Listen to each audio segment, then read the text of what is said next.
নবী বলছেন হাসরের ময়দানে বলবেন, আল্লাহ আমার উম্মত, জোরে জোরে জোরে আমার উম্মত। আল্লাহ পাক বলবে, হাবিব আপনার উম্মত গুলো তো আমার বান্দাও। আশেক যারা আছেন তারা একটু মনোযোগ দিয়ে শুনবেন, কারণ সব কথা সবার জন্য হয় না, কিছু দিলওয়ালাদের জন্য তো কথা থাকে।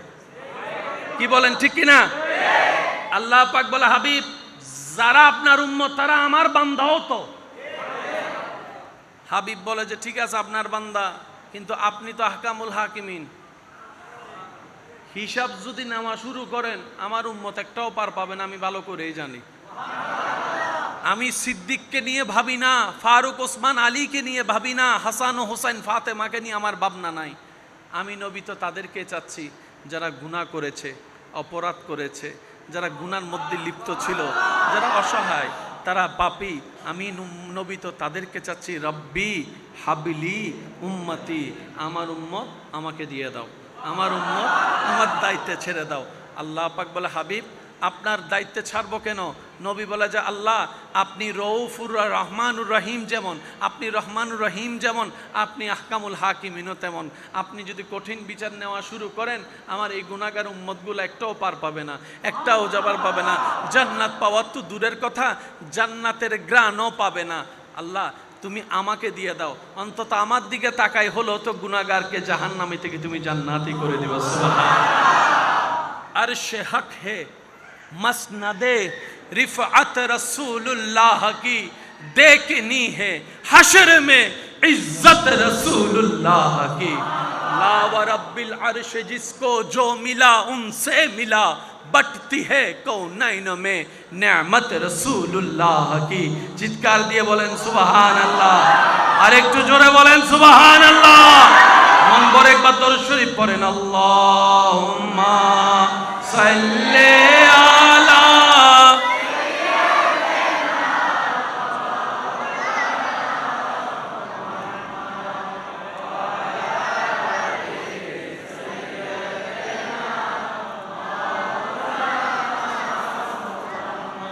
মোহাব্বতের আওয়াজ একবার বলেন সুবহানাল্লাহ।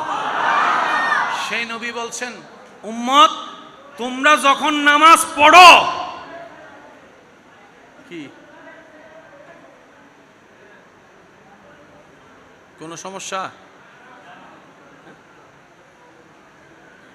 আমরা যেন মসজিদের ভিতর আওয়াজ না করি, প্রয়োজন হলে যেন আমরা ইশারায় কথা বলি। একবার দরুদ শরীফ পড়ি, আল্লাহুম্মা সাল্লি আলা।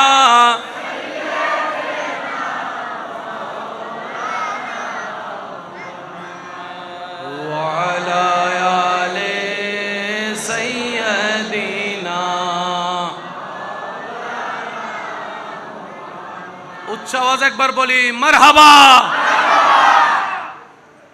নামাজের দরকার আছে? কাদের নামাজের দরকার একটু শুনি। নামাজের দরকার তাদের যারা কবরে দুনিয়ায় পরকালে শান্তিতে থাকার স্বপ্ন দেখে, তাদের নামাজের দরকার। যাদের কাছে রহমানের রহমত আসে তাদের নামাজ পড়া দরকার। যাদের কাছে রাজ্জাকের রিজিক আসে তাদের নামাজ পড়া দরকার। যাদের দোষগুলোকে সাত্তার হয়ে রব গোপন করে রাখে তাদের নামাজে সিজদা দেওয়া দরকার। যাদের এই অন্তর্জগতে একটু শান্তির দরকার, স্বপ্ন দেখে, তাদের নামাজ পড়ার দরকার। আর একটু জোরে বলেন আছে না নাই? যারা ব্রেইনের মধ্যে একটু রিল্যাক্স ফিল করতে চায় তাদের নামাজ পড়ার দরকার। জোরে বলি নামাজ পড়ার দরকার। যারা ভিতর থেকে সত্যিকার মানুষের ভালোবাসাময় ইজ্জত চায় তাদের নামাজ পড়ার দরকার। যারা অন্ধকার কবরে আলোর দেখা পেতে চায় তাদের নামাজ পড়ার দরকার আছে। যাদের সেই ভয়ানক প্রশ্নগুলোকে আহসান হিসেবে, সহজতর হিসেবে দেখতে চায় তাদের নামাজ পড়ার দরকার আছে। যারা হাসরের ময়দানের সে কঠিন ভয়াবহ মুহূর্তের মধ্যে পার হওয়ার স্বপ্ন দেখবে, পুলসিরাত পার হওয়ার আশা যাদের আছে তাদের নামাজ পড়ার দরকার আছে। যারা নবীর মুখে হাসি ফুটানোর স্বপ্ন দেখে যারা নবী রাহমাতুল লিল আলামিনের মুখে হাসি ফুটানোর স্বপ্ন দেখে তাদের নামাজ পড়ার দরকার আছে। আর যাদের এইসব কিছুর দরকার নেই তাদের নামাজ পড়ার কোনো দরকার নাই। কারণ তারা তো বলে যে আমার রিজিক তো আসে অন্য জায়গা থেকে, কেন আমি রাজ্জাকের দরবারে সিজদা দিব? আমাদের রিজিক তো আসে রাজ্জাকের দরবার থেকে, তাই আমরা রাজ্জাকের দরবারে নামাজের মাধ্যমে সিজদা দিব। কথা বলেন ঠিক কি না? তো যাদের কাছে রবের দরবার থেকে নিয়ামত আসে তাদের নামাজ পড়ার দরকার আছে। আর কেউ যদি বলে যে আমার গুলা রবের দরবার থেকে আসে না, ওনাদের সাথে আমাদের কোনো কথা নাই। জোরে বলেন, ওনাদের সাথে আমাদের কোনো কথা নাই, কোনো বক্তব্য নাই। যেহেতু উনি বলেছেন আমার ওনার থেকে আসে না, ওইখান থেকে আসে না, তো ওনার সাথে আমার কথা বলারও দরকার নাই। কথা বলার দরকার নাই। আল্লাহ পাক আমাদেরকে 5 ওয়াক্ত নামাজের সাথে বন্ধুত্বের জীবন করার তৌফিক দান করুন। মন ভরে প্রাণ ভরে রবের কাছে ক্ষমা চাওয়ার তৌফিক দান করুন। উঠতে বসতে হাঁটতে চলতে মন খারাপ না করে, পাওয়া না পাওয়ার হিসাব না করে সর্বদা রবের দরবারে শুকরিয়া করার আল্লাহ আমাদের তৌফিক দান করুন। নবীর প্রেমে পাগল হয়ে দৈনন্দিন কিছু সময় হলো দরুদে পাক পড়ার আল্লাহ আমাদের সবাইকে তৌফিক দান করুন। আজকে যে মসজিদে যে খতিবে মুকাররমের খেদমতে আপনারা জুমার নামাজ আদা করছেন, এই জুমার নামাজ সম্পর্কে একটি বক্তব্য দিয়ে আমি আমার আলোচনা শেষ করব। অনুরোধ করে বলে যায়, প্রত্যেকটা সপ্তাহের জুমার দিনকে আমরা এক একটা ক্লাস মনে করার দরকার। প্রত্যেকটা জুমাকে এক একটা ক্লাস, এক একটা জোরে বলেন, এক একটা আগে ভাগে আমরা যেন চলে আসি। কথা বলেন ঠিক কিনা? আসার নিয়ত করা থেকে সওয়াব শুরু। অজুর সওয়াব আলাদা, কদমের সওয়াব আলাদা, মসজিদ দেখার সওয়াব আলাদা, মেহরাব দেখার সওয়াব আলাদা, আলেমের চেহারা দেখার সওয়াব আলাদা। চেষ্টা করবেন প্রথম লাইনে বসার জন্য যুদ্ধ করা। কিছু যুদ্ধের মধ্যে সওয়াব আছে। এই যুদ্ধগুলা হচ্ছে কে কত তাড়াতাড়ি আল্লাহকে রাজি করতে পারে। চল যুদ্ধ করি। আল্লাহরে রাজি করার জন্য তুই কয় রাকাত নফল নামাজ পড়ছস? আমি 12 রাকাত। আমি 20 রাকাত পড়মু এখন। এই আল্লাহরে খুশি করার জন্য তুই কয় টাকা দিছস? আমি 20,000 দিছি। আমি 21,000 দিছি। এই প্রতিযোগিতার মধ্যে নিয়ামতও বাড়ে, সওয়াবও বাড়ে, আল্লাহর প্রিয় হওয়া যায়। সুবহানাল্লাহ। প্রতিযোগিতা করবেন কে আগে মসজিদে ঢুকে, আগে ডান পাশের কাতার, তারপর বাম পাশের কাতার, এইভাবে করে আমরা কাতার কে আগে পূরণ করতে পারি। অনেকে আছে মসজিদে ঢুকে শুধু দেওয়াল আর ফিলার খুঁজে নামাতে, মসজিদে আইসা দেওয়াল আর ফিলার খুঁজে। আর একজনেরা বলে একামত দিলে আর ডাহি দিস। কথা বলেন আছে না নাই? ওই তারাবির সময় যে এরকম হাফেজ সাহেবকে নামাজ পড়তে দিয়া আছে না, আছে না বাইরে, হুজুর রুকুতে যাওয়ার আগে আমার ভাই আছে না, আছে না? তো এই প্রত্যেকটা জুমাকে আমরা যদি ক্লাস হিসেবে নেওয়ার চেষ্টা করি, একটা শব্দ শিখতে পারলে মন্দ কি? তবে শোনার নিয়তে নয়, শিকার নিয়তে আসতে হবে। ছাত্র হয়ে বসতে হবে শিক্ষকের সামনে আদব এবং মোহাব্বত নিয়ে। তাহলে শিখা হবে, তাহলে জানা হবে।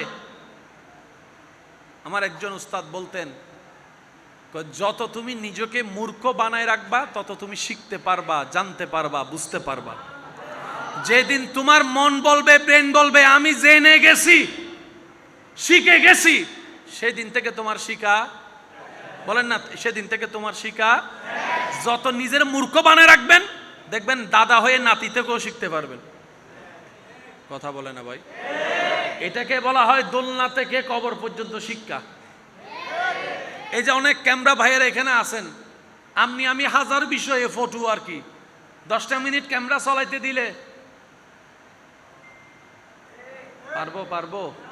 এখানে কত সুইচ আছে, সুইচের মধ্যে হারাই যাব। ওই সাউন্ড বক্সের ওই মেশিনটা দেখেন, বোর্ডটা কত হাজার সুইচ। 5 মিনিটের জন্য যদি আমারে বলেন যে হুজুর একটু দেখেন ইকু টিকু লাগলে দিয়েন, আর আমার ভাই যদি আমার ইকুর কথা কয়, আমি তো কি দিয়া যে বসে থাকবো এটা আমি নিজেও জানি না। তো শিকার কোনো শেষ। সবসময় নিজেকে মনে করবেন আমি মূর্খ, আমি কিচ্ছু জানি না। লাভ কি হবে জানেন?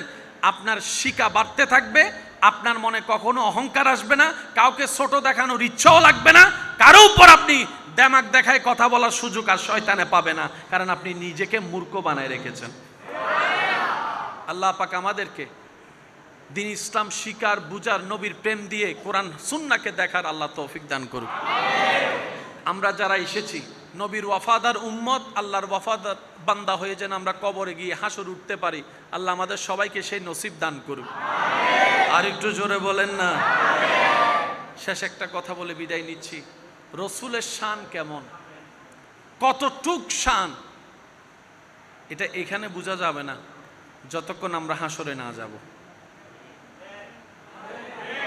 রসুল পাকের আসল শান দেখতে বুঝতে গেলে আমাদেরকে কোথায় যেতে হবে? জোরে বলেন না কোথায়? হাসরে যাওয়া ছাড়া আমরা কখনো বুঝতে পারবো না আল্লাহ নবীকে কি দিয়েছেন, কতটুক দিয়েছেন। যখন মাকামে মাহমুদ থাকবে সামনে, দুনিয়া চেয়ারের পাগল, আর এখানে মাকামে মাহমুদের আসনের কথা হচ্ছে। আপনার নবী আমার নবী আসন ছেড়ে সিজদায়, সুবহানাল্লাহ বলবেন না? সবাই চেয়ারের পাগল, নবী চেয়ার ছেড়ে সিজদায়। আল্লাহ পাক বলে, হাবিব আজকে হাসরটা করছি আপনার শানের জন্য, দেখানোর জন্য, আপনি আসনে বসেন না। হাবিব বলে, আল্লাহ আমার উম্মত, আমার উম্মত, আমার উম্মত, আমার উম্মত। সেজন্য বলা হয় উম্মত ওয়ালা নবী রাহমাতুল লিল আলামিন। কি সৌভাগ্য আমাদের জানেন? বিশ্বাস করেন ভাই, নামের আগে প্রত্যেকজনের নাম ভিন্ন, কিন্তু একটা নাম সেম, সেটা হচ্ছে মোহাম্মদ। এই মোহাম্মদ নামটা কেন আপনার নামের আগে আসে, আমার নামের আগে আছে? এটা হাসরের ময়দানে যাওয়া ছাড়া বুঝা। ভোটার আইডি কার্ড ছাড়া দেশে কোনো দাম নাই। এটা মনে করেন যে হাসরের এক ভোটার আইডি কার্ডের মতো কাজ করবে আর কি, আল্লাহ দয়া করলে। তা আমরা নামাজের সাথে বন্ধুত্ব রাখার চেষ্টা করব ইনশাআল্লাহ। 5 ওয়াক্ত নামাজ পড়ার চেষ্টা করব ইনশাআল্লাহ। যারা সাপ্তাহিক জুমার নামাজ পড়েন, অন্য সময় তেমন নামাজ পড়া হয়, তাদের কাছে আমি অনুরোধ করি, আজকেও করে যাই, 1 ওয়াক্ত দিয়ে শুরু করেন। কয় ওয়াক্ত? এই 1 ওয়াক্তটা ফজর করার দরকার নাই, কারণ 1 দিন 2 দিন পরে যখন 3 দিন আবার ফজর গ্যাপ হয়ে যাবে, আপনি আবার মন ভেঙে যাবে। এই 1 ওয়াক্ত করবেন আসরের নামাজ। আসরের নামাজ কি লম্বা নাকি ছোট? কষ্টও বেশি হবে। ফজর বললে ঘুম থেকে উঠতেও পারি, নাও উঠতে পারি। এশার বললে বলবে যে আল্লাহ রাকাত একটু, রাকাত একটু। সেজন্য বলছি আসর নামাজ একটা সপ্তাহ অন্তত আসর নামাজ দিয়ে শুরু করেন। আমার ঈমান, আমার মন বলে এই 1 ওয়াক্ত থেকে আল্লাহ চাহে তো আপনি 2 ওয়াক্তই নামাজি হয়ে যাবেন। সুবহানাল্লাহ। রব্বুল আলামিনের চাহে তো আপনি ধৈর্য ধরলে 2 ওয়াক্ত থেকে 3 হয়ে 5 হয়ে বেনামাজিও একদিন হয়তো তাহাজ্জুদওয়ালা নামাজিও হয়ে যেতে পারে। সুবহানাল্লাহ। এবার আওয়াজ দিয়ে বলেন, আল্লাহ চাইলে পারে কি পারে না? আল্লাহ চাইলে দিতে পারে কি পারে না? বান্দা চেষ্টা করলে আল্লাহ দেয় কি দেয় না? আল্লাহ আজকের এই মাহফিলকে কবুল করুক। মাহফিল যারা সাজিয়েছেন তাদেরকে কবুল করুক, যারা সহযোগিতা করেছেন তাদেরকে কবুল করুক। আগামী বছর এই মাহফিল আজিমুসান ভাবে আরো বড় আয়োজন করার তৌফিক দান করুক। আল্লাহ হুজুর কেবলার হায়াতের মধ্যে বরকত দান করুক, আমিন। সকলে আমার জন্য দোয়া করবেন। ওয়া আখিরু দাওয়ানা আলহামদুলিল্লাহি রাব্বিল আলামিন। আসসালামু আলাইকুম ওয়া রাহমাতুল্লাহি তাআলা ওয়া বারাকাতুহু।